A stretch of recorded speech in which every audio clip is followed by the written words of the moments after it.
Okay, we've got a few goodies here today. We've got the Osmo Pocket 3, and then with the Osmo Pocket 3, we've got these two dollies right here. These two have been recommended and actually asked about. So I did a video with this one, and I also did a video with this one. And you couldn't really see any movement with them, but I have some ideas on how to actually get that parallax movement with it. But first, what we're gonna do is we're gonna use the 3-wheel dolly, and I'm gonna show you a comparison of the 3-wheel dolly versus the 4-wheel dolly. And both of these should get great shots. I'm gonna try it on the ground first, and then I'm gonna try it raised up so then you can see a comparison between the two and make the decision for yourself. Okay, let me tell you about this setup right here. This is a newer 3-wheel portable dolly. It's really small and compact, just like that. And then what I have is I've got a tripod ball head on the top here so that I can mount my Osmo Pocket 3 on the top. And since it's so bright out here, I've got the Freewell ND 256 ND filter on there from Freewell. Just so I could keep that cinematic look and on my dolly here. First thing we're gonna do is turn these 3 wheels straight. So it's gonna go side to side like this. And also I'm gonna do the Osmo Pocket 3 in the standard lens. And then we're also gonna shoot with no tracking on. With this smaller dolly, there's 3 speeds. There's kind of 1, 2, 3. 3 is the fastest, 1's the slowest. I'm only gonna test both today at the fastest speed because I feel like with the fastest speed, with the wheels being so small, that's gonna be your best choice for you. Just imagine if you wanted slower, you have 2 other options on there. To get that parallax shot, you wanna make sure you have items in the background and with you, just so you see some movement there. So I already started recording here. I've got it straight, I'll press the button. Remember, there's no tracking on here, but you can see items that are in front of me, items that are behind me, and giving you a good parallax shot there. Or actually, it's not parallax, it's just this pan. And it's going, and I think I'm gone because I think I'm in the background of the shot now, behind this chair. But I can walk and talk with it almost like somebody is holding it for you. So then for the next shot, what I'm gonna do is I'm gonna create an arc with the wheels here. But what I'm gonna do is turn one just a little bit because that's all that it takes for you to have movement there that'll go around you. If you turn both of them, it'll turn around too much, almost in a complete circle. So I've just turned one of those wheels just a little bit, and let's set this on the ground. We'll have it over here. And if I step back, that's the shot going around me. Again, this is not a tracking shot. It's just going around me. So it's actually doing really well with the ground here, and it's kind of jolty a little bit there. So I wonder if in the image, if you're gonna see good smooth imagery. For the third version I'm gonna do is I'm gonna stop recording. I'm going to tap on the zoom, and I'm gonna zoom in 2 times because what I've tested is that when it's zoomed in like this, it actually gives more distance between you and your background, and it gives a little bit more of a better parallax shot. So we'll do the same thing, but this time zoomed in, and I'll try to keep myself framed in shot here. Okay. Actually, so I'm at the bottom of the frame, but if I back up even more, you see that there's a little more movement. Like what we want is noticeable movement between me and the camera, and that the camera's doing the movement and not me. And you can walk and talk with it almost like it's real. We're getting close to a good setup. Next thing we're gonna do here is we're gonna rise this with the Insta360 invisible selfie stick and then put the camera on the top.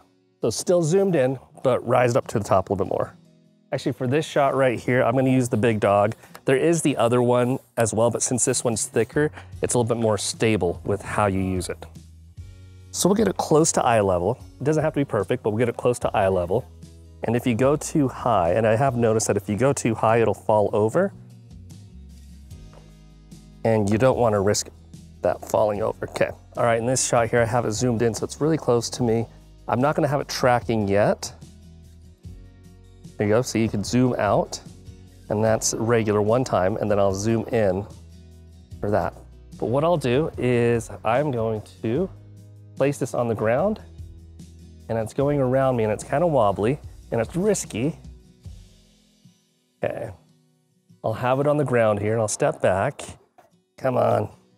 Okay, now I've got it zoomed in, I'm standing back, it's going by itself, but tracking isn't on yet.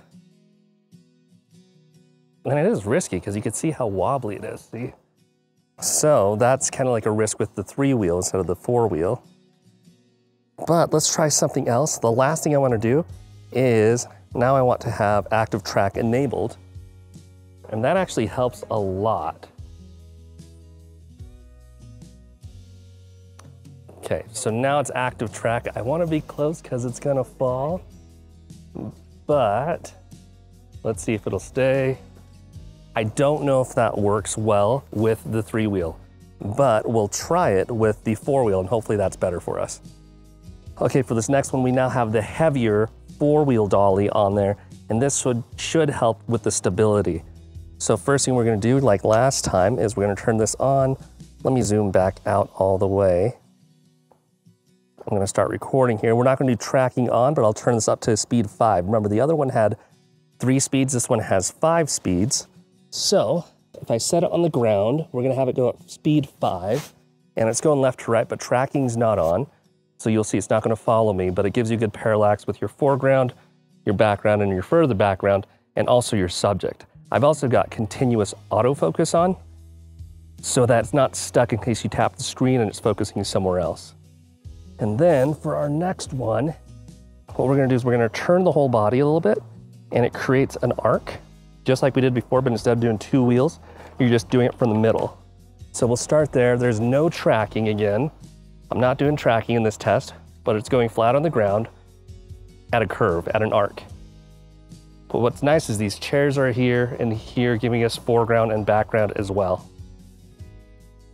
And next, I'm gonna put the Insta360 invisible selfie stick on top to give it a little more rise on there, and hopefully it's a little more stable because this one is heavier. Okay, I've got the selfie stick kind of making this higher now. We got the dolly on the bottom. The weight should help, hopefully. And then I'm gonna press go. It is at speed 5, and you'll see it wobbles a little bit, but I don't think that carries on through the picture. And then we've also got no tracking on, and it's not zoomed in. But I can walk and I can talk, and it does wobble, but the picture looks pretty good. Then we're gonna try the same thing, but this time we're gonna zoom in. I think I have to stop, yep. We're gonna try the same thing, but now I zoomed in. No tracking again. But if you look at where I'm at, you could see movement between this side and that the camera's moving, almost like somebody's actually holding the camera and filming me.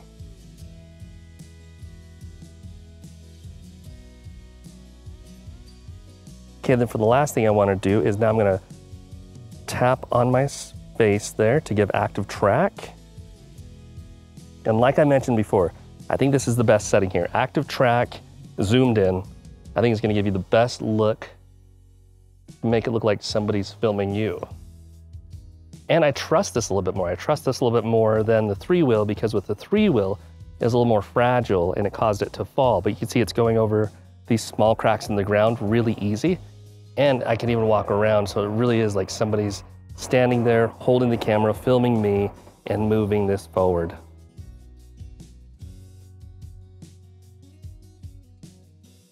Okay, so that was the comparison between the smaller dolly and the larger dolly for the Osmo Pocket 3. If you want to learn more about them, I'll have links to them in the description below. And if you found value in this video, don't be shy to let me know, and I will see you in the next one. Peace.